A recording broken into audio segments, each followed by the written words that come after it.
Hello मित्र नमस्कार. खजिना आठवणीतल्या साठवणीतल्या कविता पुस्तकं आणि बरंच काही मध्ये आजच्या या तिसऱ्या भागात तुम्हा सगळ्यांचं मी खूप खूप मनापासून स्वागत करते. पहिल्या दोन भागांना तुम्ही जो प्रचंड प्रतिसाद दिलाय आणि इतका माझा उत्साह तुम्ही त्यामुळे वाढवलाय की मला खूप मस्त वाटतंय.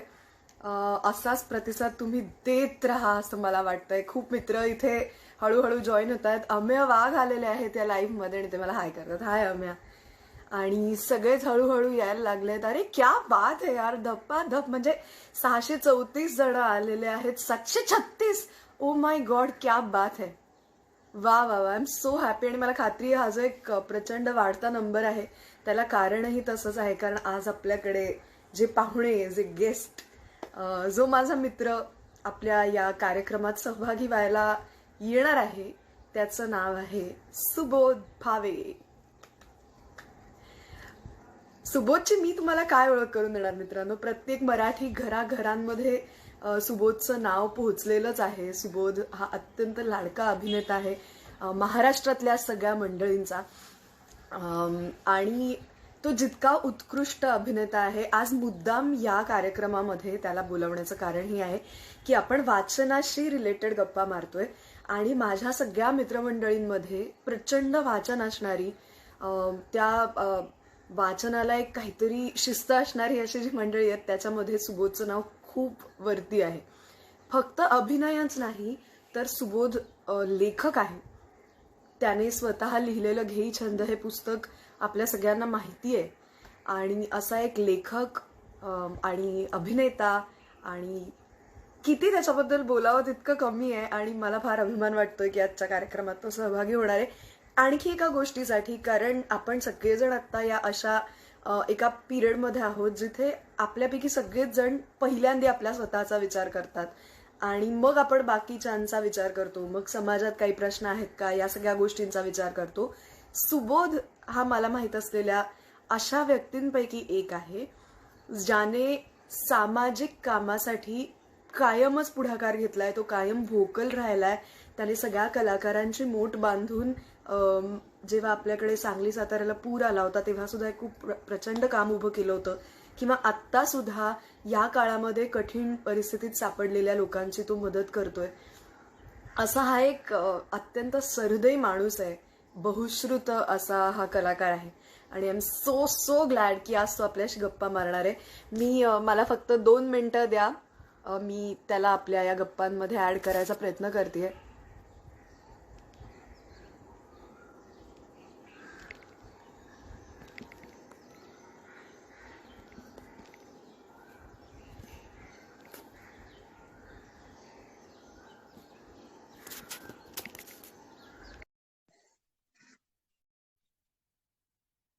सो आपण सुबोध भावेंची वाट बघतो आहोत, पण तो जॉईन होईपर्यंत मी तुम्हाला सांगू इच्छिते.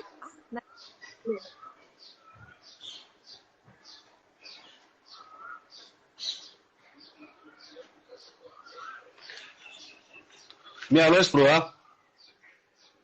तुझा आवाज आलाय सुबोध. माझा आवाज आलाय. मग तुझा आवाज घाणेकरांसारखं. आलाय. नाही, घाणेकरांसारखी मी एंट्री घेतोय की घाणेकरांचा आधी विंगेतनं आवाज यायचा आणि मग ते स्वतः यायचे. करेक्ट. आपल्याकडे फक्त स्पॉटलाइट नाहीये यार.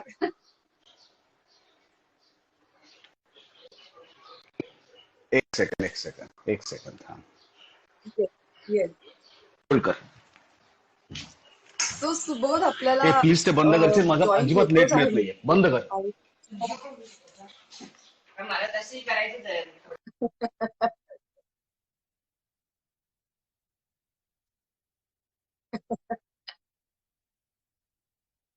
अजूनही तुझा आवाज येतोय फक्त सुबोध. आपण परत एकदा ट्राय करायचं का तुला? तुझा तुझा आवाज येतोय. हा, ठीक. ठीक आहे. ओके.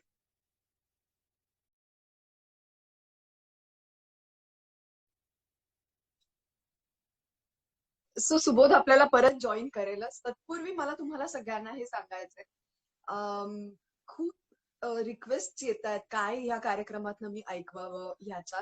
सो मी प्रयत्न करणार आहे. आज सुद्धा मी एक रिक्वेस्ट तशाच पद्धतीची घेणार आहे. मी ऐकवणार आहे तुम्हाला जे तुम्ही फरमाईश केली त्यातलं एक काहीतरी. आणि असंच सांगत राहा. इथे कोणाला बघायला आवडेल, कोणाला भेटायला आवडेल, काय ऐकायला आवडेल, आणि आपण त्या रिक्वेस्ट सगळ्या इथे घ्यायचा प्रयत्न करूया. आणि मी पुन्हा एकदा सुबोधला ऍड करायचा प्रयत्न करते. आय होप तो आपल्याला लवकरच जॉईन होईल. आणि तोपर्यंत या कार्यक्रमामध्ये जॉईन झालेल्या सगळ्यांना हॅलो हाय. हॅलो हॅलो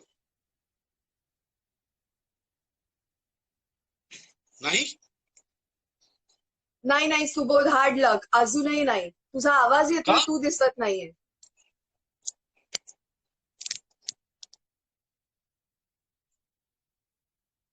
तुला मी दिसतेय सुबोध? येतोय? हा, आता असं एक काहीतरी तू येस ओके आला येस येस येस. हाय. हाय हाय हाय हाय वा वा, राम राम नमस्कार सलाम. क्या बात आहे सुबोध. आता 5 मिनिटं झाली नाहीयेत लाईव्ह सुरू होऊन आणि सॉलिड लोक जॉईन होत आहेत. आता एक 1800 लोक आपला हा कार्यक्रम बघतायत एकाच वेळेला. हा क्या बात आहे. मला त्यामुळे आय असं एम व्हेरी वाटतं हॅपी. सुरुवात तू करतेस त्यामुळे तुझ्यावरचं लोकांचं प्रेम आहे की तू सातत्याने तू अवधूत बरोबर गप्पा मारल्यास, स्वानंद बरोबर मारल्यास आणि आता तुझा एक मोठा फॅन फॉलोइंग आहे की जो आतुरतेने वाट बघत असतो की तू कुठली नवीन कलाकृती आणतेस. त्यामुळे तुझ्यासाठी सगळेजण आले. आणि त्यात आत्ता इथे तू आहेस, त्यामुळे अर्थात मला माहितीये की हे सगळे जे लोक आहेत त्यांना प्रचंड उत्सुकता आहे की तू काय सांगणार आहेस आणि तू काय गप्पा मारणार आहेस त्याची. आणि आपला हा जो कार्यक्रम आहे, मी सगळ्यांना नेहमी सांगते की शक्यतोवर कोरोनाबद्दल आपण काही बोलूया नको, कारण ते आहे ते नको आहेच. आपल्याला त्याला काही पर्याय नाहीये आपल्या सगळ्यांना त्यातनं जाण्याशिवाय. पण यामध्ये आपल्याला आनंदात ठेवणाऱ्या ज्या काही छोट्या छोट्या गोष्टी आहेत आपण त्याबद्दल बोलूया. आणि त्यातली मला एक असं फार वाटतं की माझ्यासाठी करोनाचा विषय तू काढलायस आणि हा, साधारणपणे या करोना मध्ये आता गेले 1-1.5 महिना आपण सगळेजण तसेच आहोत. मी त्या करोनाचा विषय काढत नाहीये, पण 1.5 महिना घरात बसल्यानंतर विंदांची कविता समोर येते डायरेक्ट. तेच ते तेच ते तेच ते तेच ते. वा वा.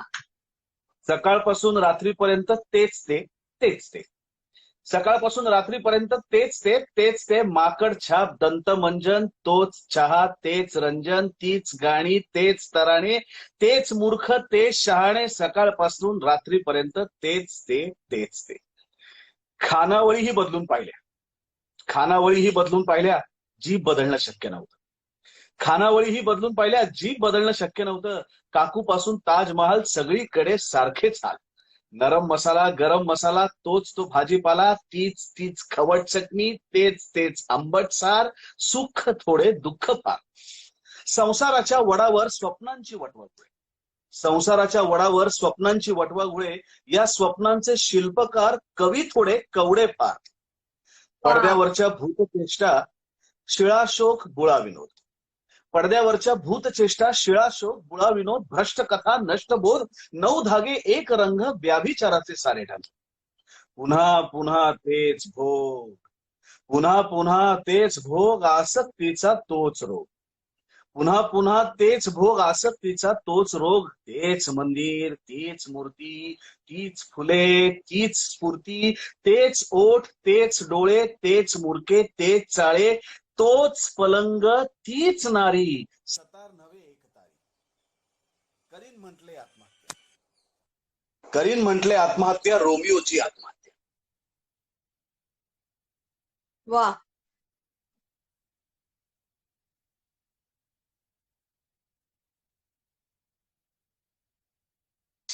आत्मा ही तोच तो, हत्या ही तीच.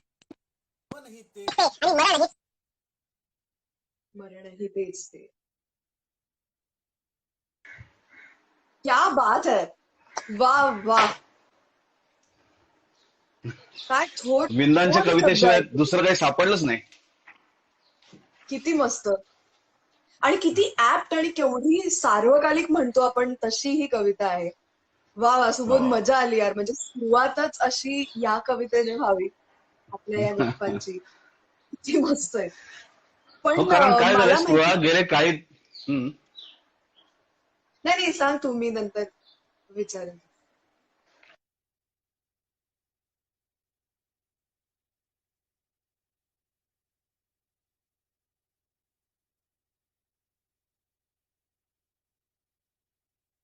थोडासा पुन्हा माझ्या मते कनेक्शनचा इश्यू आहे सुबोध.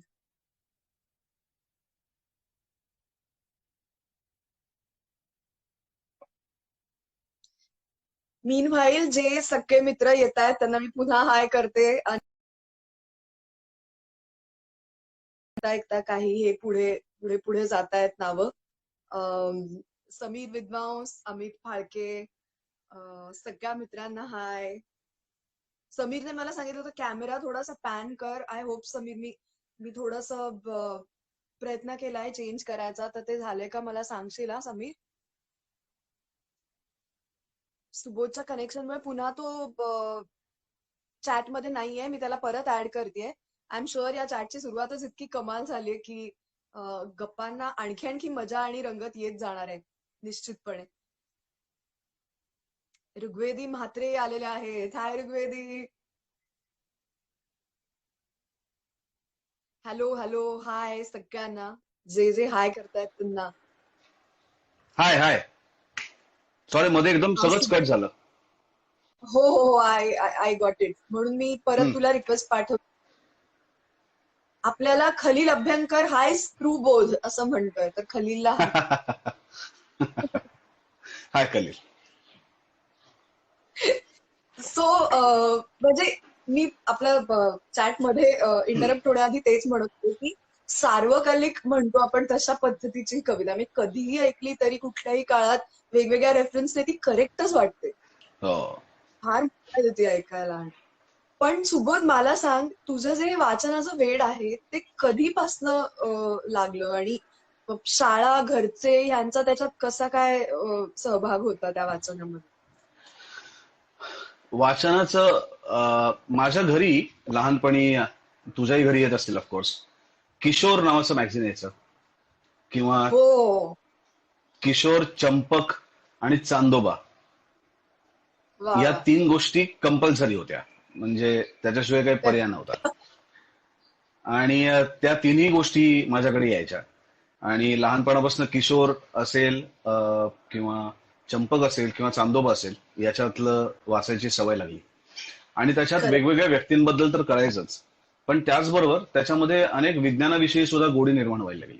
म्हणजे मला आठवतंय शाळेत असताना बऱ्याच वेळेला ऑफ पिरियड असेल तर हम्म. ऑफ पिरियडला किंवा बऱ्याच वेळेला आम्ही सरांच्या मागे लागून त्यांना सांगून आम्ही विज्ञान विज्ञान खेळायचो. म्हणजे अच्छा, जनरल हे नॉलेज. काय? हा, जनरल नॉलेज खेळायचो. म्हणजे जगातला सगळ्यात मोठा हिरा कुठला, किंवा जगातला सगळ्यात मोठा वा. धबधबा कुठला, किंवा किंवा भारतातला सगळ्यात मोठा धबधबा कुठला, भारतातलं सगळ्यात मोठं धरण कुठलं. मग शाळेत हम्म. वर्गातले 2 गट पाडायचे, अ आणि ब, आणि त्यांच्यामध्ये ती एक स्पर्धा. आणि मग त्या स्पर्धेत जो जिंकेल त्याला काहीतरी एक फुटकं चॉकलेट किंवा असं काहीतरी एक बक्षीस. पण मुद्दा असा होता की त्याच्यामुळे जनरल नॉलेज खूप वाचायला लागलो. त्याची पुस्तकं तेव्हा मिळायची, आणि पुस्तक उघडलं उघडलं पहिलं आपल्याकडे ज्ञान पाहिजे, कारण आपल्याला वर्गात खेळायचंय जाऊन. त्यामुळे ते वाचायला लागलो. आणि मग हे वाचता वाचता आपण लहानपणी म्हणजे लहान मूल एकटा सुद्धा पूर्ण दिवसभर खेळू शकतो. त्याला कोणाची करेक्ट. सवंगड्यांची गरज लागत नाही. पण सवंगडी असतील तर दुधात साखर. त्यामुळे लहानपणी सगळेच जण चोर पोलीस खेळायचे, किंवा आपण पोलीस असायचो आणि मग चोराला पकडायचो. आणि आमचा मोठा वाडा होता पुण्यामध्ये, आणि त्या वाड्यामध्ये आम्ही लपाछपी खेळायचो, चोर पोलीस दिवस रात्र खेळत असायचो. तर त्याच्यामध्ये हळूहळू चोर आणि गुप्तहेर आणि अशा विषयांची आवड निर्माण झाली. आणि मग मराठीतले जे सगळे वेड लावणारे लेखक आहेत ना, लहानपणी किंवा आता सुद्धा, म्हणजे सुहास शिरवळकर, त्याच्यानंतर करेक्ट. बाबा कदम, बाबा अर्नाळकर, गुरुनाथ नाईक, ही सगळी माणसं वा वा वा. झपाटल्यासारखी माझ्या आयुष्यात आली. आणि शाळेची सगळी वर्ष मी जवळपास त्या काळात त्यांच्या काळा पहाड बिहाड जी जी काही कॅरेक्टर्स असतील ती सगळी उलथून पालथून माझी संपली होती. म्हणजे कधी एकदा हे असं रहस्यमय पुस्तक वाचतोय आणि मग तेव्हा पुण्यामध्ये एक आमची पुणे मराठी ग्रंथालय नावाची खूप जुनी लायब्ररी आहे. तर ती सुद्धा हा. माझ्या आईने मला लावली होती. त्यामुळे त्या लायब्ररीतली पुस्तकं आणायचो. एका लायब्ररीत माझे वडील लाईफ मेंबर होते. मग तिथनं पुस्तकं आणायचो. खूप आत्मचरित्र वगैरे अशी वाचायचो नाही मी. मला रहस्यकथा खूप आवडायच्या.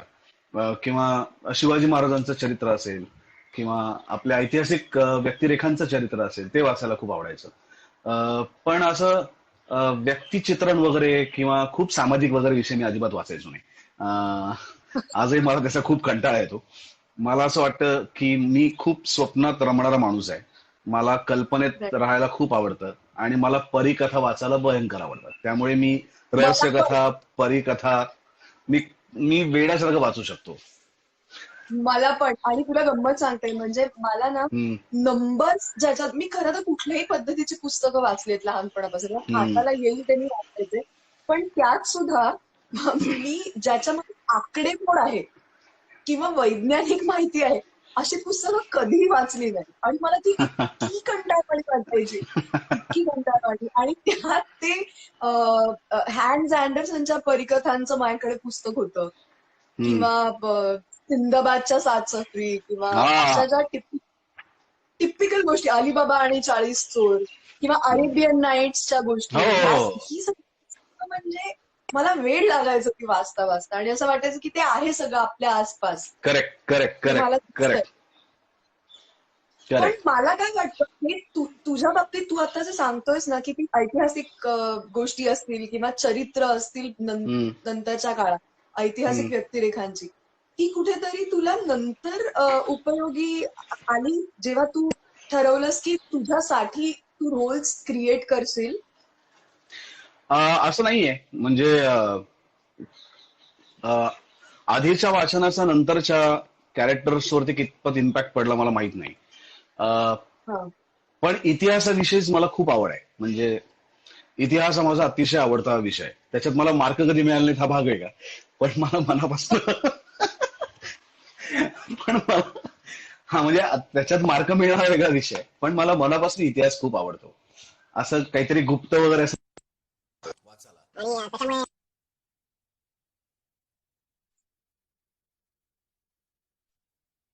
स्वतःची वाट.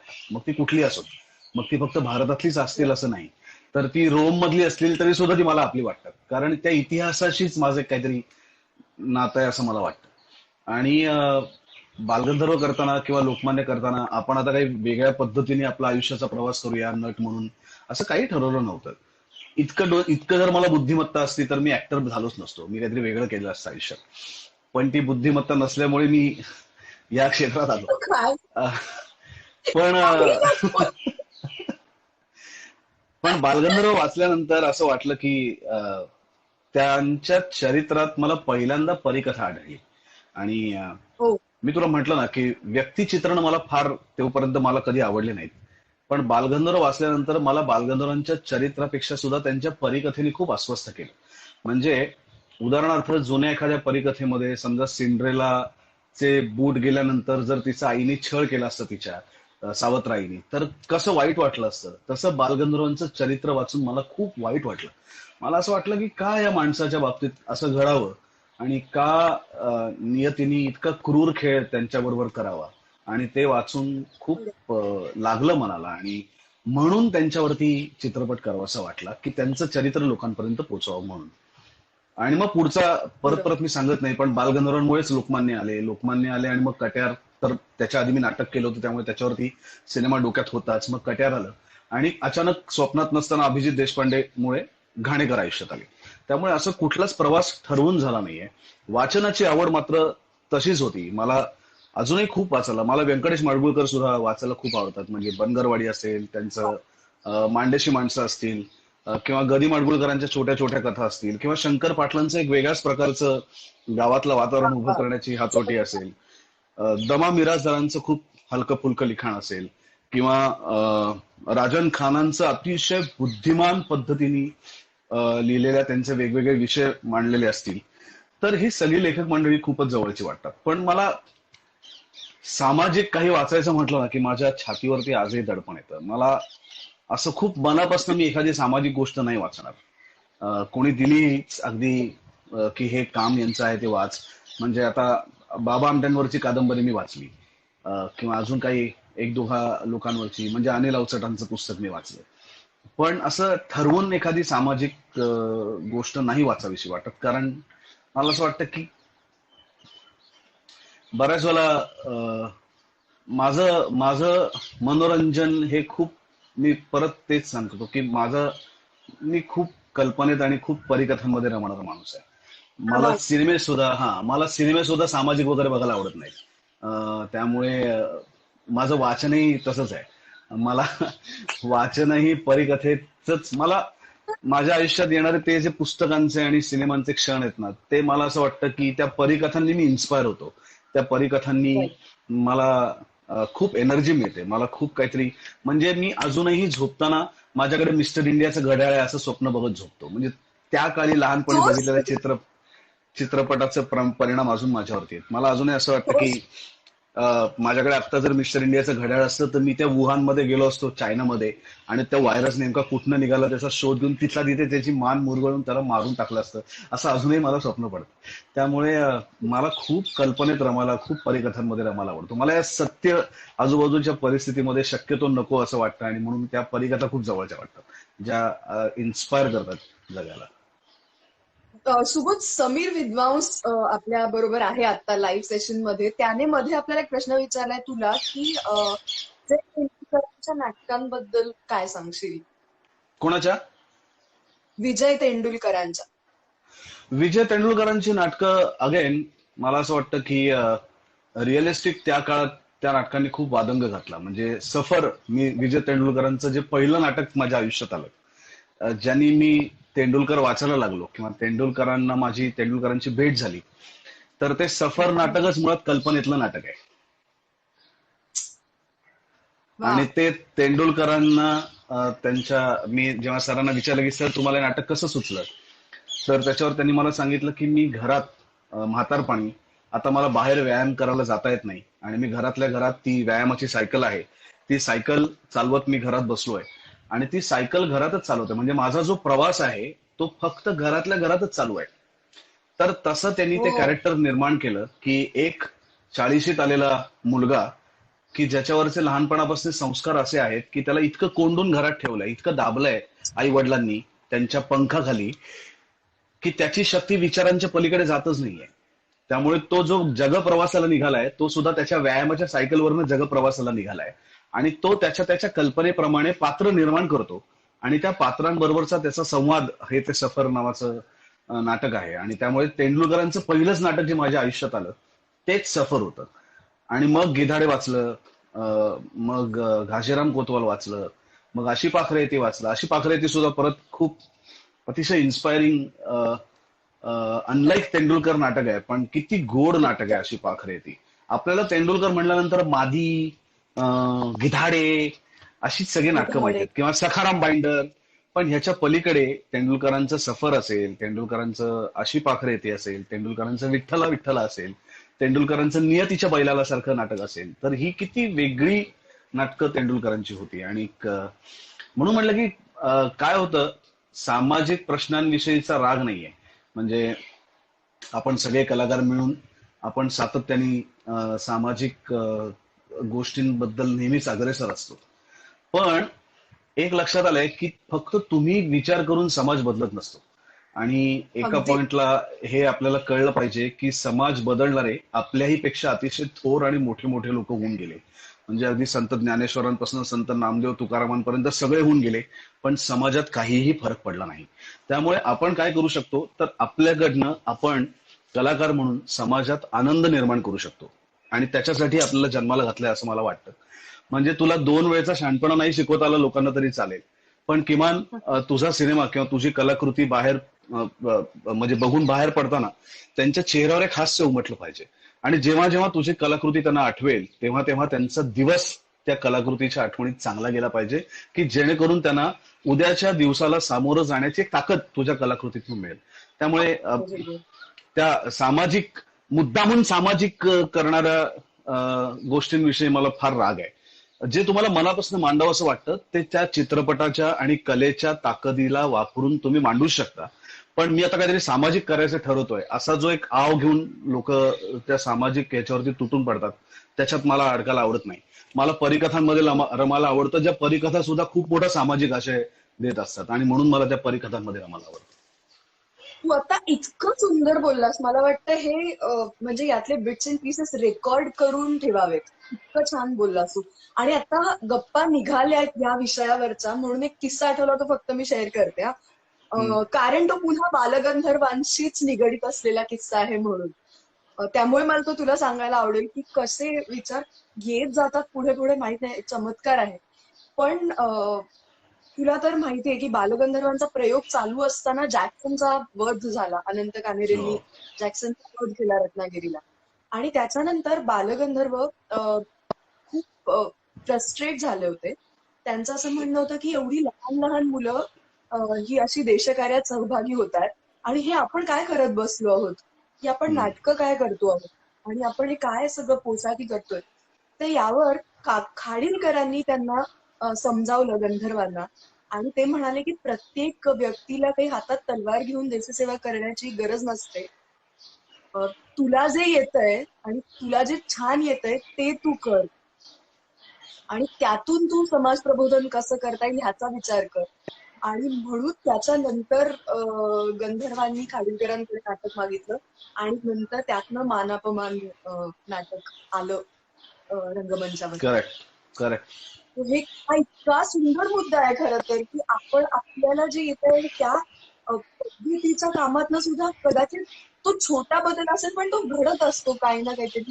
आपण ते जेन्युइनली करत राहिलेलं. वा वा, फारच मस्त, खूपच मजा आली actually. आणि तू आता म्हणलीस करेक्ट आहेस तुला, म्हणजे आपल्याला सीमेवरती जाऊन लढता आलं नाही याच्याविषयी काही गिल्ट वाटायचं कारण नाही.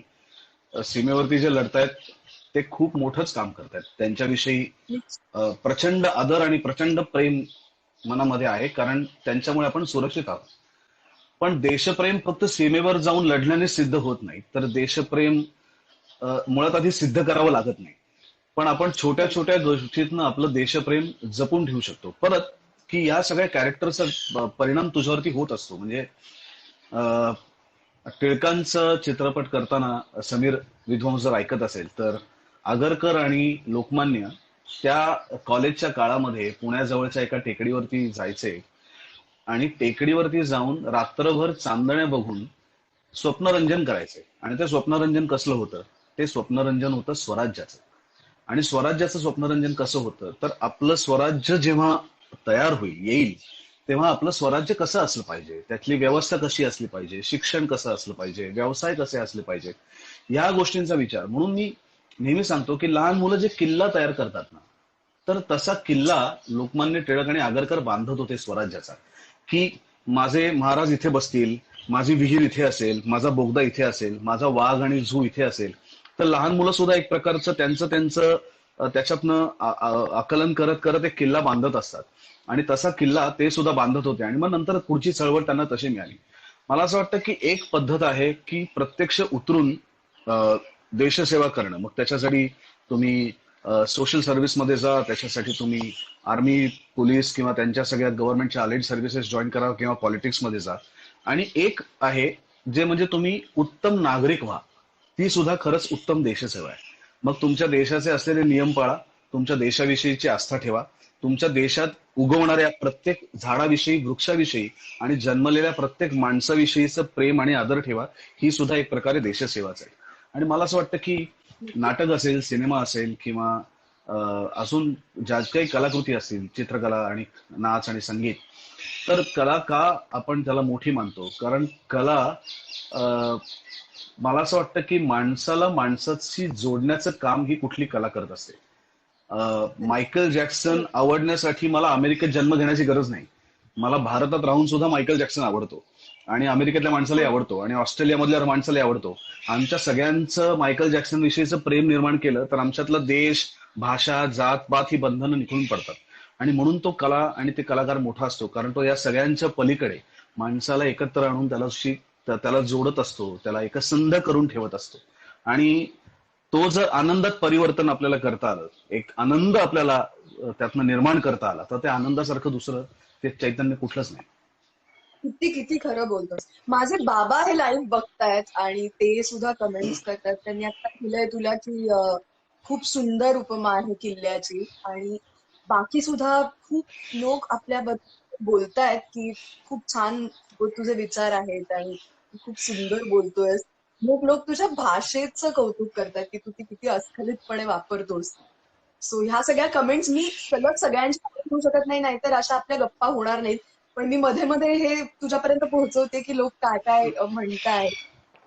आणखी मला तुला असं विचारायचंय की तू स्वतः लेखक आहेस, म्हणजे घेईछंद सारखं पुस्तक तू लिहिलंस. आपल्याकडे नॉर्मली डॉक्युमेंटेशन होत नाही. एखादा सिनेमा होतो, एखादं नाटक होतं, किंवा काही एक कलाकृती घडते, पण त्याच्याबद्दलच्या गोष्टी लिहून ठेवण्याची जनतेची आपल्याकडे परंपरा नाहीये. तर मला वाटतं सुनील दादानी मला ती हर्बेरियम पुस्तक जे केलं ते खूप इंटरेस्टिंग होतं, कारण आता ते कायमचा तो दस्तऐवज म्हणून राहील. किंवा आमच्या नांदी नाटकाच्या निमित्ताने ऋषिकेश जोशीने नांदी बद्दलचं पुस्तक केलं, किंवा पुस्तक, हे फार महत्वाची पुस्तकं आहेत ती. तर त्याचा सगळा रिसर्च किंवा ते सगळं जपून ठेवणं तू कसं काय केलंस, आणि ती सगळी उर्मी कशातनं आली? नाही, याचं श्रेय अजिबातच माझं नाही. मी परत एकदा सांगतो की कट्यार सिनेमा जेव्हा प्रदर्शनाच्या वाटेवरती होता, तेव्हा पुण्यातला माझा रसिक साहित्य ज्याचं दुकान आहे, तो माझा शालेय मित्र, माझा बालपणीपासूनचा मित्र, आणि माझी सगळी पुस्तकांची भूक तो भागवतो आजपर्यंत. तर योगेश नांदुरकरनी मला सांगितलं की सुब्या, 5 वर्षात तुझ्या हातातनं कट्यार नाटक, बालगंधर्व, लोकमान्य आणि कट्यार सिनेमा हा एवढा मोठा प्रवास घडलाय, तर तू लिहून का नाही ठेवत त्याच्याविषयी? आणि त्याच्या आधी कुठेतरी एक माझ्या मनात, म्हणजे मी लिहावं असं म्हणून नाही, पण जेव्हा जेव्हा मी मराठी पुस्तक आणायला म्हणून दुकानात जायचो, तर तेव्हा किंवा वाचनालयात जायचो, तेव्हा मला कधीही मराठीमध्ये लिहिलेलं चित्रपटांविषयीचं पुस्तक मला हाता लागलं नाही. म्हणजे आपल्याकडचे स्क्रीन प्लेची पुस्तकं उपलब्ध नाही. एक फक्त गदी माडगुळकरांचं आणि व्यंकटेश माडगुळकरांचं कुठल्या तरी एका चित्रपटाचं उपलब्ध आहे. अदरवाईज मराठी चित्रपटांचं कुठलंही स्क्रीन प्ले, स्क्रिप्ट बाजारात उपलब्ध नाही. तुम्हाला त्याच्यावरती वाचता येत नाही, तुम्हाला त्याच्यावरती अभ्यास करता येत नाही. व्ही शांतारामांपासून प्रभात फिल्म कंपनी असेल, जयप्रभा स्टुडिओज असेल, राजा परांजपे, राजा गोसावी, दादा कोंडके, कितीतरी माणसं आपल्याकडे होऊन गेली की ज्यांनी खऱ्या अर्थाने क्रांतिकारी काम केलं, म्हणजे एक प्रकारे दिशा देण्याचं काम केलं. तर अशा कुठल्याही माणसाच्या सिनेमांचं किंवा त्यांनी केलेल्या कामांचं डॉक्युमेंटेशन आपल्याकडे नाही. आपल्याकडे मुळात आपण, सॉरी मी परत बोलतोय, कदाचित त्याच्यावर मी परत ट्रोल होईन, पण मी त्याला फाट्यावर मारायला लागलो आता. तर आपण मराठी माणसं म्हणून जगातले सगळ्यात नालायक लोक आहोत असं माझं स्पष्ट म्हणणं आहे. कारण आपल्याकडे उगवलेल्या कुठल्याही गोष्टींविषयी आपल्याला किंमत नाही. आपल्याला महाराष्ट्राच्या मातीचीही किंमत नाही. आपण इतके थोर माणसं आपल्याकडे होऊन गेली, अगदी संतांपासून ते आतापर्यंत काम करणाऱ्या कितीतरी लोकांपर्यंत, आणि ती एका क्षेत्रात नाही तर वेगवेगळ्या क्षेत्रात. मग ते शिक्षण असेल, राजकारण असेल, समाजकारण असेल, विज्ञान असेल, तंत्रज्ञान असेल, खेळ असेल, कला असेल, सगळ्याच गोष्टींमध्ये अशा कुठल्याही माणसाचं आपण काहीही जपून ठेवलं नाही. मुळातच आपल्याला जितकं पटकन तोडता येईल आणि जितकं पटकन आपल्याला खराब करता येईल तितकं आपण खराब करतो. आणि खराब कसं करतो? एकतर आपण स्वतःहून त्या वास्तू खराब करतो, किंवा मग आपण त्या प्रत्येक माणसांना आणि त्या प्रत्येक गोष्टीला, त्या इतिहासाला आपण जाती धर्मांमध्ये वाटून टाकतो. म्हणजे काय? आपल्यावरची जबाबदारी संपते, मग आपल्याला त्याच्याकडे लक्ष देण्याची गरज लागत नाही, आणि मग ते त्यांच्या त्यांच्या पद्धतीने मारतात ती लोक. तर ऑलरेडी त्या लोकांचे मृत्यू झालेले आहेत आणि आता आपण त्यांना रोज उठून वेगवेगळ्या गोष्टींनी आपण त्यांना मारत असतो. त्यामुळे माझं स्पष्ट म्हणणं आहे की आपण नालायक लोक आहोत. आपल्याला म्हणजे आपलं दुर्दैव आहे, किंवा त्या माणसांचं दुर्दैव आहे की त्यांनी महाराष्ट्रात जन्म घेतला, इथे जन्म घेऊन आपल्याला शिकवण्याची आपली पात्रता आणि लायकी दोन्हीही नाही. अशा महाराष्ट्रामध्ये राहत असताना मराठी चित्रपटांविषयी ज्या माणसांनी भारतीय चित्रपट सृष्टीचे निर्माण केली, तो मराठी माणूस, अशा त्या माणसाच्या महाराष्ट्रात मराठी चित्रपटांविषयी डॉक्युमेंटेशन नाही. आज कुठलाही मुद्दा काढला की हे जे आपल्या अंगावर येणारे जे सगळे प्रेक्षक आहेत, तुम्ही मराठी कलाकार काय करता, तुम्ही याव काय करता, ते साऊथ मधले बघा इतके करतात, तो अक्षय कुमार बघा 25 कोटी देतो. अहो माझ्याकडे जर माझ्या चित्रपटांनी 50 कोटी आणि 100 कोटी कमवले असते ना, तर चीफ मिनिस्टरचा फंड असेल किंवा अजून कुठली गोष्ट असेल, माझ्याकडचे सगळे पैसे मी देऊन टाकले असतील. एक मराठी सिनेमा तुम्हाला चालवता येत नाही थिएटरमध्ये जाऊन, तुम्ही काय मराठी कलाकारांना ट्रोल करण्याच्या गोष्टी करतात. त्यामुळे तुम्ही तर बोलूच नका मराठी कलाकारांनी काय करावं आणि काय करू नये. पहिली गोष्ट अशी आहे की या सगळ्यामध्ये सुद्धा आपण राहून आपण काम करतोय, आपल्याला काम करावं असं वाटतंय. आज मराठी सिनेमा चालत नाही तरी आपण मराठी सिनेमा काढतो, आपण लोकांपर्यंत घेऊन जायचा प्रयत्न करतो. मराठी काही नाटकं सोडली तर सर्व नाटकांची वाट आहे. महाराष्ट्रातल्या थिएटर्सची इतकी वाट आहे. मी गोव्यामध्ये आता नाटकाचे प्रयोग करून आलो. गोव्यातली सर्व थिएटर्स इतकी उत्तम आहेत.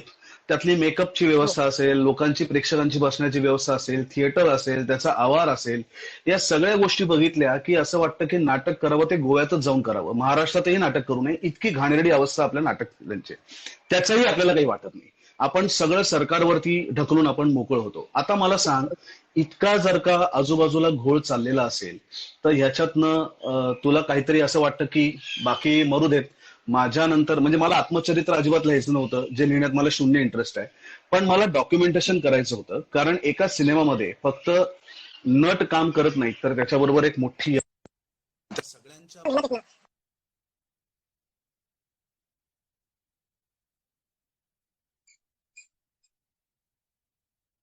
राहावी म्हणून ही पुस्तक योगेश नांदे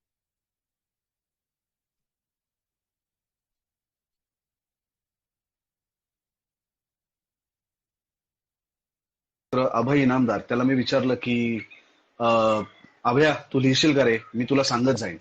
आणि तो बिचारा तयार झाला. तो महिनाभर माझ्याकडे येऊन बसायचा. मी त्याला पहिल्यापासून सगळं सांगायचो, मग तो रेकॉर्ड करायचा, मग तो त्याच्यावरती शब्दबद्ध करायचा, मग तो मला पाठवायचा, योगेशला पाठवायचा, मग आम्ही त्याच्यात करेक्शन करायचो. असं करत करत करत ते पुस्तक तयार झालं. आणि त्या पुस्तकाबरोबर मी त्या 3ही चित्रपटांच्या डीव्हीडी सुद्धा दिल्या की हे ते चित्रपट, ज्या चित्रपटांविषयी मी बोलतोय ते हे चित्रपट. त्यामुळे लोक आधी कदाचित त्यांनी बघितलेले असतील चित्रपट, तर पुस्तक वाचल्यामुळे ते परत एकदा वेगळ्या नजरेने ते चित्रपट बघायचे. आणि मला अजूनही असं वाटतं की हे फक्त सुबोध भावेच्या चित्रपटांचं नाही, तर मराठी चित्रपट सृष्टीमध्ये निर्माण होणाऱ्या प्रत्येक चित्रपटाचं त्याचं म्हणून एक डॉक्युमेंटेशन तयार असलं पाहिजे, नाटकाचं म्हणून एक डॉक्युमेंटेशन तयार असलं पाहिजे. आपल्याकडे आज म्हणजे ही कल्पना, मी तुला सांगतो स्पृहा, मी जेव्हा या क्षेत्रात काम करायला आलो, ही गोष्ट आहे 20 वर्षापूर्वीची. तेव्हा ही कल्पना मी पुण्यातल्या मराठी नाट्य परिषदेला दिली होती की तुम्ही आता जे वयस्कर लोक आहेत त्यांचं तुम्ही डॉक्युमेंटेशन का नाही करत, त्यांचे व्हिडिओ का नाही करून ठेवत. आणि तेव्हा सगळे जिवंत होते. पु ल देशपांडे जिवंत होते, डॉक्टर लागू होते, विजय तेंडुलकर होते, निळूभाऊ होते, सगळे जण जिवंत होते. आणि आज कोणीही नाहीये. आता कोणाचं डॉक्युमेंटेशन करणार? श्रीराम लागू म्हणून माझ्या चेहऱ्याला रंग लावून का सुमित राघवांच्या चेहऱ्याला रंग लावून? आमची काय पात्रता आहे नाटकाविषयी बोलण्याची किंवा सिनेमाविषयी बोलण्याची? पण जी लोक जिवंत असताना त्यांची किंमत आम्हाला नाही, आणि ती गेल्यानंतर त्यांचं स्मारक उभारा, त्यांच्यासाठी निधी गोळा करा. अरे ते जिवंत असताना त्यांचं डॉक्युमेंटेशन केलं तर पुढच्या पिढीला कळेल की डॉक्टर लागू नाटकाबद्दल विचार करायचं म्हणजे काय करायचे, विक्रम गोखलेने बॅरिस्टर मध्ये काम केलं म्हणजे काय केलं, विजयाबाईंनी ते नाटक बसवलं म्हणजे काय केलं, नाटकाबद्दलचा विचार कसा केला, किंवा निळूभाऊ जे अदरवाईज आपल्याला एक असा खोबऱ्यासारखा इतका गोड माणूस होता, तो जेव्हा त्या सखाराम बाइंडरमध्ये परत प्रवेश करत असेल तेव्हा त्याच्या आतमध्ये काय घडत असेल याचं आपल्याकडे डॉक्युमेंटेशन नाही. आणि म्हणून मी म्हटलं की आपण मराठी माणूस म्हणून आपण नालायक आहोत. मला ही तळमळ आणि कळकळ पूर्ण कळू शकते सुबोध, कारण तू त्या पद्धतीने विचार करून तुझा असा अप्रोच मी कधीच बघितलेला नाहीये की हा चित्रपट झाला आता त्याच्याबद्दलचा माझा संबंध संपला, किंवा त्याच्या पलीकडे जाऊन तू गोष्टींमध्ये इन्व्हॉल्ड असतोस, तू आसपास बघत असतोस. त्यामुळे गॅरंटीड ही सगळी फ्रस्ट्रेशन देणं तितकंच वापरतो. पण मला असं वाटतं की तुझ्यापर्यंत खूप तू त्याच्यात बदल करायचा प्रयत्न करतोय. अगदी फिल्मच्या माध्यमातून सुद्धा आता तुझे काम हातात छोटे छोटे का होईना पण जे प्रोजेक्ट घेतोय ते फार मोठे प्रोजेक्ट आहेत. आणि आपल्याकडच्या प्रेक्षकांना मला तेच सांगायचं की मराठी कलाकारांचं वेगळेपणच त्याच्यात आहे की ते दाखवण्यापेक्षा ते करून मोकळे होतात काम. ते आधी त्याची जाहिरात नाही करत बसत, काय केला कारण ते सांगण्याचा उत्साह नसतो, आपल्या दाखवायची इच्छा जास्त असते. मला तुला पुन्हा एका वेगळ्या विषयाकडे अशा न्यायचंय की मी तुला आठवत असेल तर असं सांगितलं होतं तुला की घाणेकरांचं पुस्तक जेव्हा मी वाचलं कांचन केलेलं, तर माझी असं झालं, आई शपथ तुझ्याकडे पोपट आहे ना तुझ्या अगदी जवळ कुठेतरी? मागे समोर. का ऐकू येतोय, काय मस्त. वा वा. घाणेकरांचं चरित्र जेव्हा मी वाचलं ना तेव्हा मला ते पुस्तक वाच तुझाच चेहरा घाणेकर म्हणून दिसत होता किंवा वैदेहीचाच चेहरा मला कांचन म्हणून दिसत होता. तर असं कधी तुझं झालंय का की मे बी तुझा चेहरा नाही पण दुसऱ्या कुणाचा चेहरा, त्या अभिनेत्याचा चेहरा तू एखादं कॅरेक्टर वाचताना इमॅजिन केलायस का? कारण तू दिग्दर्शक सुद्धा आहेस म्हणून.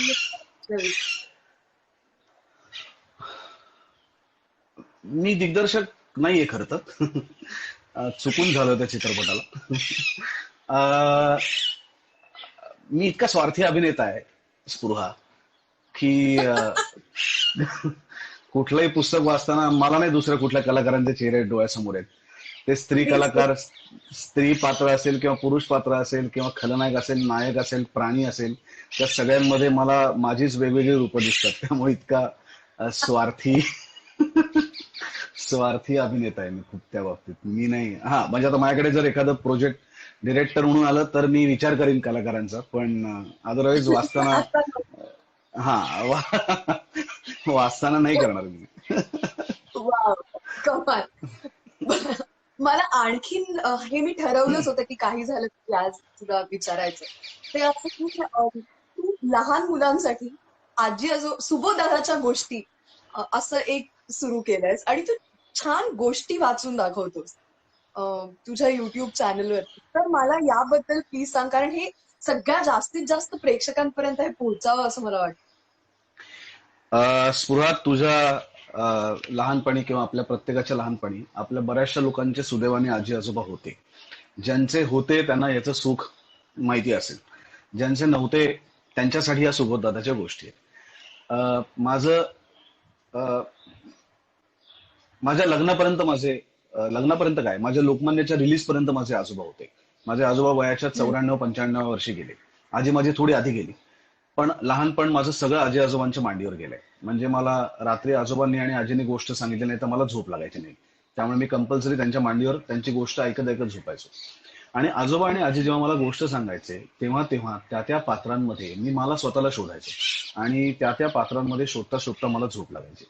आणि गोष्टी ऐकून त्या इमॅजिन करण्यातला जो आनंद आहे तो मी इतका अनुभवलाय. आणि मला असं वाटतं की आता या खूप टेलिव्हिजनच्या काळात किंवा या OTT प्लॅटफॉर्मच्या काळात जेव्हा सगळ्या गोष्टी तुला दृश्य माध्यमात तुझ्या समोर दिसतात आणि लहान मुलांच्या कलेमध्ये किंवा त्यांच्या गोष्टीमध्ये ज्या गोष्टी तुला चॅनलवरती किंवा कार्टून्स म्हणून तुझ्या समोर येतात, त्याच्यात जेवढी हिंसा आहे तेवढी हिंसा खरंच जगातही घडत नाही, इतकी हिंसा आहे. म्हणजे लहान मुलांची कुठली गोष्ट म्हटली तर ती बंदुकीशिवाय पूर्णच होत नाही. आपण रंगपंचमीला सुद्धा आता पिचकाऱ्या जाऊन बंदुकीच्या पिचकाऱ्या, इतकी आपण हिंसा त्यांना लहानपणापासून त्यांच्या मनामध्ये भरतो. आता गोष्ट जर सांगायची असेल तर आजूबाजूला खूप उत्तम काम करणारे प्लॅटफॉर्म्स आहेत जिथे खूप मोठं हेवी अॅनिमेशन आहे, खूप VFX इफेक्ट्स असलेल्या गोष्टी आहेत. मग ह्याच्यातनं मुलांच्या ज्या डोक्यातल्या त्या कम्प्युटरच्याही पलीकडे जाणाऱ्या कल्पनाशक्ती, म्हणजे इथलं जे VFX आणि अॅनिमेशन आहे ते कधी चालवणार जर मी माझं VFX आणि अॅनिमेशन त्यांच्या समोर ठेवणार असेल तर. आणि मग त्यांना मी ब्लॉक करून टाकतो. तर म्हणून मी त्या गोष्टी फक्त बसून वाचतो. खरं तर काही गोष्टी मला प्रेझेंटही मी केल्यात, म्हणजे न वाचता गोष्टी सांगितल्यात एवढंच. पण मला त्याच्यात कुठलंही VFX किंवा अॅनिमेशन आणायचं नाहीये. आणि मी हे गोष्ट सांगायच्या आधी सांगतो की मी जरी गोष्ट सांगत असलो तरी तुम्ही डोळे बंद करा, माझ्याकडे बघू नका आणि फक्त ऐका. आणि फक्त ऐकून तुमच्या जे नजरेसमोर येईल त्याची चित्र काढा. आणि मला खूप कौतुक वाटतं की लहान लहान मुलं स्पृहा इतकी सुंदर सुंदर चित्र काढून मला पाठवतात, इतकी सुंदर सुंदर चित्र काढून पाठवतात. म्हणजे प्रत्येकाची ती ती कॅरेक्टर्स वेगळी असतात, प्रत्येकाचं घर वेगळं असतं, प्रत्येकाचे रंग वेगळे असतात आणि ते इतकं गोड करतात. आणि आता हा गोष्टींचा कार्यक्रम आता 25वा एपिसोड जेव्हा जून एंडला माझ्याकडे येईल, आता ह्या करोनामुळे मला माहित नाही, पण तेव्हा विचार असा होता की ज्या आता युट्यूब वरती गोष्टी सांगतोय, तर 25वा भाग प्रत्यक्ष मुलांमध्ये जाऊन काही गोष्टी मुलं सांगतील, काही गोष्टी मी सांगेन, काही गोष्टी पालक सांगतील आणि गोष्टी सांगणं, फक्त गोष्टी सांगणं एवढंच आहे.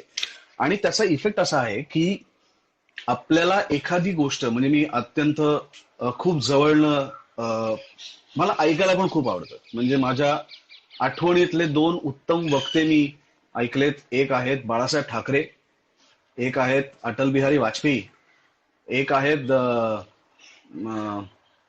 शिवशाहीर बाबासाहेब पुरंदरे, अं, आणि चाणक्यचे आपले अविनाश धर्माधिकारी.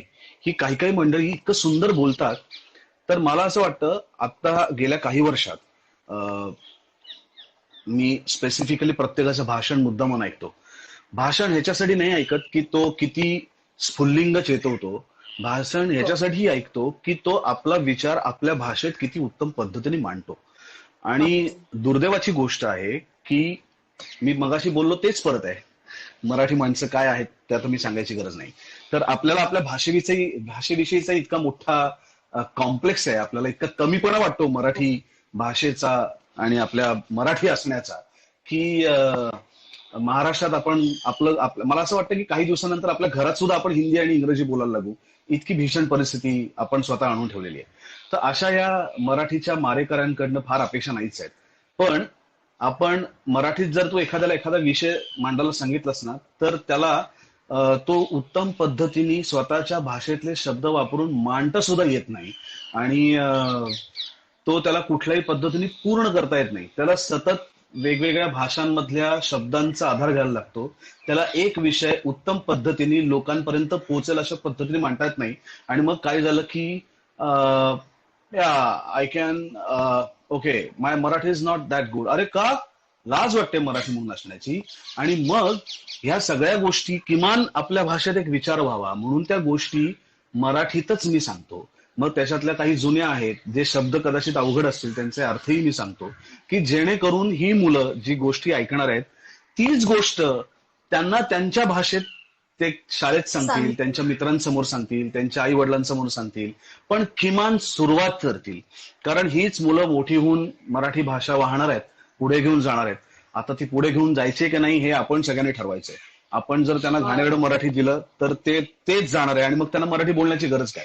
मग ते जे बात्ता भाषा बोलतात ती उत्तमच आहे की. अगदी वा सुबोध, आजच्या या सगळ्या गप्पांमध्ये मला बरं अशासाठी वाटतंय की मला नाही वाटत आपण एवढी वर्ष एकमेकांना ओळखतोय पण तरी सुद्धा अशा पद्धतीची क्लॅरिटी असलेल्या गप्पा आपल्यामध्ये सुद्धा याच्या आधी कधी आल्या नव्हत्या. आणि त्या आज या निमित्ताने होत आहेत आणि इतक्या मोकळेपणाने होत आहेत, इतक्या लोकांसोबत होत आहेत, कारण हे विचार पोहोचायला पाहिजे जास्तीत जास्त लोकांना. मला खरंच खरंच खूप बरं वाटतंय आज त्यामुळे. पण आता एक सुरेश भटांची गझल, सुरेश भटांचे प्लीज एक काही नाही. आता मला असं वाटतं की ह्याच्या पाठीमागे असा विचार करूया. आता आपण इमॅजिनेशन विषयी बोलतोय, कल्पनाशक्ती वाढवण्याविषयी. तर आपण असा विचार करूया. मी तुम्हाला रागांचं सांगत नाहीये, पण असे एक छान हरिप्रसाद चौरस या नावाचे व्यक्ती माहिती आहेत का सगळ्यांना? तर ते जे बासरी वाजवतात आपण तर ते जे बासरी वाजवतात ते, तर असा विचार करा की हरिप्रसाद चौरस या बासरी वाजवत आहेत किंवा कोणीतरी छान अशा तळ्याकाठी हातात अशी गिटार घेऊन बसलाय आणि छान शेकोटी पेटलेली आहे. पूर्ण रात्र झाली नाहीये पण असं एक संध्या समय म्हणजे एक संधी प्रकाशाचा काळ आहे. सूर्य असा अस्ताला चाललेला आहे, छान अशी कोमल हवा सुटलेली आहे आणि शेकोटी तुम्ही पेटवायला सुरुवात केली. आणि भटांची ही कविता कुठेतरी दूर बासरीचा आवाज ऐकू येतोय किंवा कोणीतरी गिटारवरती अगदी एखादी तार छेडतीये आणि त्याच्यात ही भटांची कविता तुम्हाला ऐकू येते आणि अशी छान ऐकू येते. तू माझ्या आयुष्याची पहाट, तू माझ्या आयुष्याची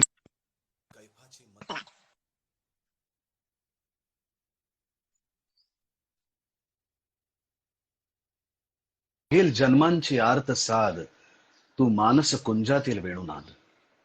तू माझ्या एकांताचा प्रकाश, तू माझ्या गीतांत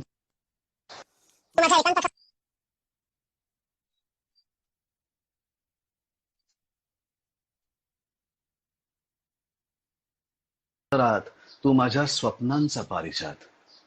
तू अमृत भासांचा अंगराग, तू विजल्या देहाचा दीपराग.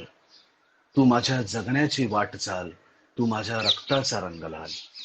तू माझ्या असण्याचा अंश अंश, तू माझ्या नसण्याचा मधुर दंश.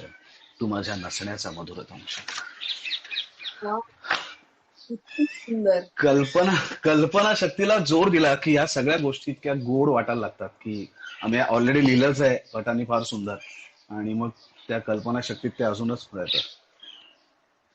एखादी आणखीन कविता कुठली तरी आम्हाला हो, कुठली वाचू? चल. आवडेल.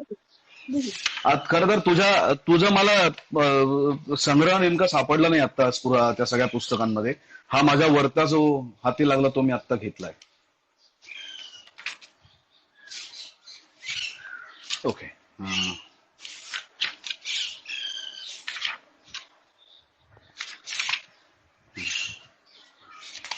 तू कविता शोधतोय सुबोध, तो मी कविता ऐकवते. हो, ऐकू प्लीज प्लीज, मलाही ऐकायला आवडेल. येस. सो आपण लोकांना विचारतो की या कार्यक्रमात तुम्हाला काय ऐकायला आवडेल ते सांगा, तुमच्या फरमाईशी कळवा. तर त्या पद्धतीने एक ओझरकर म्हणून जे बघतात अगदी पहिल्या भागापासून, त्यांनी एक फरमाईश केली होती की ओळखून मी तुला नावाची कविता त्यांना ऐकायची. तर त्या ओझरकर काकांसाठी आज मी ही कविता होते. ओळखून मी तुला जरा जरा ओळखून मी जरा जरा खुणावले, लाजऱ्या मनातुनी भाण डोह पेटल. वा. ओळखून मी तुला जरा जरा खुणावले, लाजऱ्या मनातुनी उधाण डोह पेटले.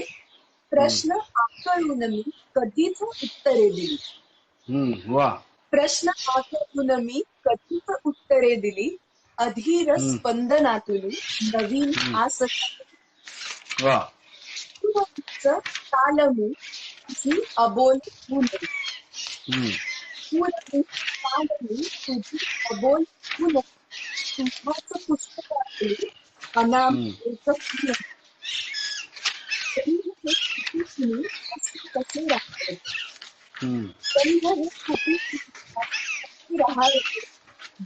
गंध माती वा. आणि शेवटच्या राहू दे अतिशया मिठी जरा मला. राहू दे अतिशया मला. होऊ दे घेऊ दे तुला. होऊ दे तुला घेऊ दे तुला. वा वा वा वा वा वा. ही वैभ्या जोशीची कविता आहे. वा. हा, वैभ्या जोशीची कविता आहे. सांग ना, सुखात आहेस ऐकतो, सुखात आहेस ऐकतो, हे कसे जमवतेस सांग ना. सुखात आहेस ऐकतो, हे कसे जमवतेस सांग ना. तुडुंब डोळ्यांमधील पाणी कुठे लपवतेस सांग ना. अजून गेली नसेल ना ती रुसावयाची सवय तुझी. अजून गेली नसेल ना ती रुसावयाची सवय तुझी. कुणी न समजवता मनाला कसे हसवतेस सांग ना. आता तरी आणखीन कोणी तुझ्या विना आरशामध्ये. आता तरी आणखीन कोणी तुझ्या विना आरशामध्ये. कुणास पाहून लाजऱ्या पापण्या झुकवतेस सांग ना. नव्या नव्या दागदागिन्यांची ददात नाही तुला तरी. नव्या नव्या दागदागिन्यांची ददात नाही तुला तरी. कशास देहावरी जुने चांदणे मिरवते सांग ना. मध्येच दचकून जाग येता तुटे तुझी निग्रही निशा. मध्येच दचकून जाग येता तुटे तुझी निग्रही निशा. अशा क्षणी एक संधशी तू किती उसवते सांग ना. खरोखरी जर तुला तहाचा नसेल संदेश द्यायचा, खरोखरी जर तुला तहाचा नसेल संदेश द्यायचा, धुकेजलेल्या दिशांवरी नाव का गिरवते सांग ना. खड्या पहाऱ्यावरी असा भूतकाळ नेमून ठेवला, खड्या पहाऱ्यावरी असा भूतकाळ नेमून ठेवला. स्वतःच माझ्या विना जगाया कधी शिकवतेस सांग ना.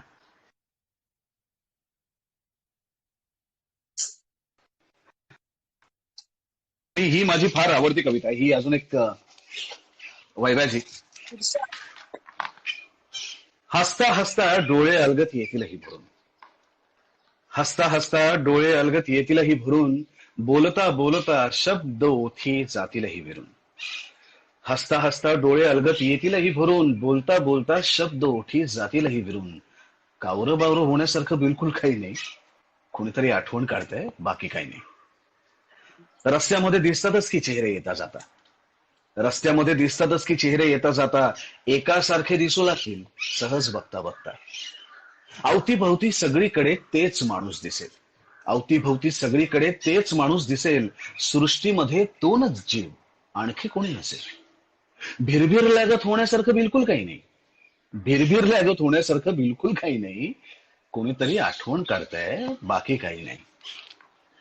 मोबाईल वाजण्याआधीच तो वाजल्यासारखा वाटेल, मोबाईल वाजण्याआधीच तो वाजल्यासारखं वाटेल. जुनाच काढून SMS वाचावं असं वाटेल.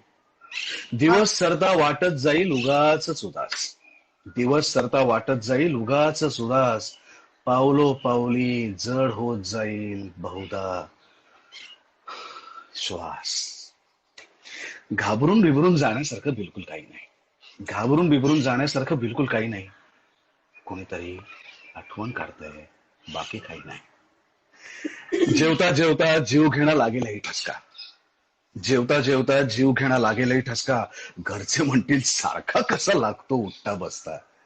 चेहरा लपवत डोळे पुसत पाणी थोडं प्यावं, चेहरा लपवत डोळे पुसत पाणी थोडं प्यावं. बोलण्याआधी आवाजाला सांभाळावं थोडं. सांगून द्यावं काळजीसारखं बिलकुल काही नाही, सांगून द्यावं काळजीसारखं बिलकुल काही नाही, कुणीतरी आठवण काढतंय, बाकी काही नाही, बाकी काही नाही. वा काय वा. वायद्या. नाही नाही, त्यामध्ये काहीच होऊ शकत नाही म्हणजे. खूपच खूपच मजा आली. वा यार सुबोध, क्या बात है, काय मजा आली आज पूर्ण. म्हणजे अरे एक मजा तास मजा तो मजा. Oh my God. एवढ्या गप्पा ऍब्सोल्युटली कळलं नाही कधी एवढा वेळ गेला. आणि इतक्या महत्वाच्या विषयावर इतकं तू भरभरून बोललास, नेहमीच बोलतोस आणि कळकळीने बोलतोस, पण आज सुद्धा इतकं छान बोललास, फारच मस्त वाटलं. थँक्यू स्पृहा. एकतर आपण चला या निमित्ताने आपण दोघं असे एकमेकांशी चॅटवरती बोलतोय. आता बरेच जण म्हणतात आणि माझी सुद्धा खूप इच्छा आहे की आपल्याला एकत्र काम करण्याचा योग कधी आला नाहीये, तो आता हो. करोना करो आणि आपल्याला लवकरात लवकर एकत्र काम करण्याचा योग येऊ.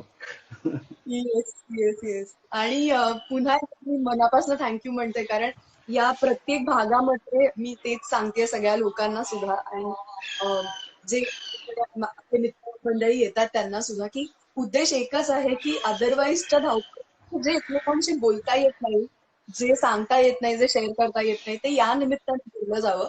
आणि त्या निमित्ताने आपण एकमेकांशी या छोट्या छोट्या गोष्टी बोललो, तर कदाचित आणखीन नव्या नव्या कल्पना येतील आणि आपल्यालाच आणखीन आपलं आयुष्य जगता येईल, बाकी काय. एक जाता जाता कवितांनी शेवट करूया. आणि ही येस. कविता अशासाठी आहे की आता आपण सगळेजण एक स्पर्धा लागल्यासारखे या करोनाच्या काळात आपण काय काय करतोय ते दाखवायला उत्सुक आहोत. स्वयंपाक कोणी करतंय, कोणी किती वाचलंय, आणि याची एक मोठी स्पर्धा लागली आणि त्याचा अंतिम महाविजेता करोना मुक्त झाल्यानंतर डिक्लेअर करण्यात येईल WHO कडनं. पण त्या स्पर्धेच्या काळात मंगेश पाडगावकरांची ही कविता आहे, जी मला असं वाटतं की भैरवी नाहीये पण भैरव आहे. नव्या दिवसाची सुरुवात आहे आणि त्यांनीच आपला प्रत्येकाचा दिवस उज्ज्वल होऊ दे. पाडगावकरांचं फार नेहमीच साधं सोपं सरळ असतं आणि त्याच पद्धतीने ते म्हणतात की गाणं कुठं असतं, गाणं कुठं असतं, फुलपाखरू फुलावरती बसतं, गाणं तिथं असतं. गाणं कुठं असतं? गाणं कुठं असतं? फुलपाखरू फुलावरती बसतं, गाणं तिथं असतं. तान्हुल्या बाळासारखं उगीच आपलं मन हसतं. तान्हुल्या बाळासारखं उगीच आपलं मन हसतं, गाणं तिथं असतं. दात ओठ खाऊन कधी गाणं मिळत नाही. दात ओठ खाऊन कधी गाणं मिळत नाही. हावर हावर धावून कधी गाणं मिळत नाही. गाणं कुठं मिळतं? गाणं कुठं मिळतं? टप टप थेंब जिथं फुलं होतात. टप टप थेंब जिथं फुलं होतात. हिरवी पानं खेळणारी मुलं होतात. वा वा. झाडांच्या मुळांकडं कोवळं पाणी वळतं, गाणं तिथं मिळतं. माझं नसतं, तुझं नसतं. माझं नसतं, तुझं नसतं, पाठीवरचं ओझं नसतं. माझं नसतं, तुझं नसतं, पाठीवरचं ओझं नसतं. मन जेव्हा मोरासारखं आनंदानं नाचत नाचत झुलू लागतं. मन जेव्हा मोरासारखं आनंदानं नाचत नाचत झुलू लागतं, आपण काहीच करीत नाही. गाणं तेव्हा आपोआप खुलू लागतं. गाणं तेव्हा आपोआप खुलू लागतं. वा. आहा, इतकं भारी वाटलं. किती छोटीशी सोपी कविता आहे आणि सगळं सांगून जाते त्यातनं एवढ्याशी. थँक्यू सुबोध, पुन्हा एकदा मनापासून थँक्यू थँक्यू. स्पृहा. तू सुद्धा काळजी घे आणि सर्व प्रेक्षक सुद्धा तुम्ही काळजी घ्या. घरात राहा, स्वच्छ राहा. आता मला हे सांगून सांगून आणि सरकारलाही सांगून कंटाळा आलाय, पण तरी रोज उठून कोणीतरी सांगतं. पण प्लीज काळजी घ्या, कारण तुम्ही सगळे जण आपल्या देशासाठी, महाराष्ट्रासाठी खूप महत्वाचे आहात. आणि स्पृहा, तू सुद्धा काळजी घे. थँक्यू तुम्हाला बोलवल्याबद्दल आणि आपल्याला गप्पा मारण्याची संधी दिल्याबद्दल. Thank you so much. खूप खूप काळजी घे. Thank you Subodh. Tata, bye bye. भेटू लवकर, बाय भेटूया. बाय. जय हिंद, जय महाराष्ट्र.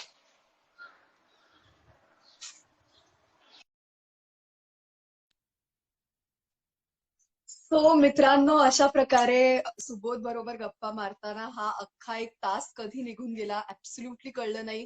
इतक्या सुंदर गप्पा झाल्या. सुबोधने इतके छान मुद्दे मांडले. तो वाचत असलेल्या पुस्तकांबद्दल, त्याच्या आवडीनिवडींबद्दल आपल्याला सांगितलं. खूप मजा आली. पुन्हा एकदा आत्ताही मी बघतेय कॉन्स्टंटली 1,000पेक्षा जास्त लोक आपल्याशी जोडले गेलेत. दिस इज फॅन्टॅस्टिक आणि मला खूप भारी वाटतंय. तुम्ही सगळे आलात आणि असेच येत राहा, कारण खजिना या कार्यक्रमात आपण आता भेटणार आहोत सोमवारी अशाच एका माझ्या खूप जवळच्या मैत्रिणी बरोबर, जिचं नाव आहे अनिता दाते. येस, माझ्या नवऱ्याची बायको फेम अनिता दाते आपल्याला भेटायला या कार्यक्रमात येणार आहे. आणि त्यामुळे तुम्ही सुद्धा नक्की या. सोमवारी 4:30 वाजता आपण भेटणार आहोत. अनेक जणांनी मला असं सांगितलंय की म्हणजे खूप कमेंट्स येतात की थोडंसं आपण उशिरा करू शकतो का लाईव्ह. तेही आपण बघूया, त्याच्यावरही विचार करूया. थोडंसं लवकर येण्याचा एकच पॉइंट आहे की आता सध्या एस्पेशली लॉकडाऊनच्या काळात खूप जण लाईव्ह जात आहेत आणि खूप त्याच्यामुळे किऑस असतो साधारण 6 वाजल्यानंतर. म्हणून फक्त आपण थोडीशी लवकरची वेळ ठेवली होती, पण अनेकांनी सांगितलं की ऑफिसची कामं चालू असतात, वर्क फ्रॉम होम चालू आहे, त्याच्यामुळे कार्यक्रम बघायला मिळत नाही. सो आपण विचार करतो आहोत या बाबतीत सुद्धा. आज सुद्धा मी ओझरकर काकांनी सांगितलेली जी रिक्वेस्ट होती माझ्या कवितेची, ती या कार्यक्रमातनं कविता ऐकवली. तुम्ही सुद्धा, तुम्हाला जर का एखादी कविता ऐकायची असेल, कुठलीही, माझीच असं नाही, कुठलीही इतर, तर मला प्लीज कमेंट्स मध्ये सांगा. आपण त्या कविता घ्यायचा प्रयत्न करूया. तुम्हाला इथं कोणाला भेटायला आवडेल, कोणाशी गप्पा मारायला आवडेल, हे सुद्धा मला कळवा. त्यांना सुद्धा आपण इथं बोलावूया. पुन्हा एकदा या कार्यक्रमामध्ये जॉईन झाल्याबद्दल थँक्यू सो मच आणि see you soon. See you on Monday.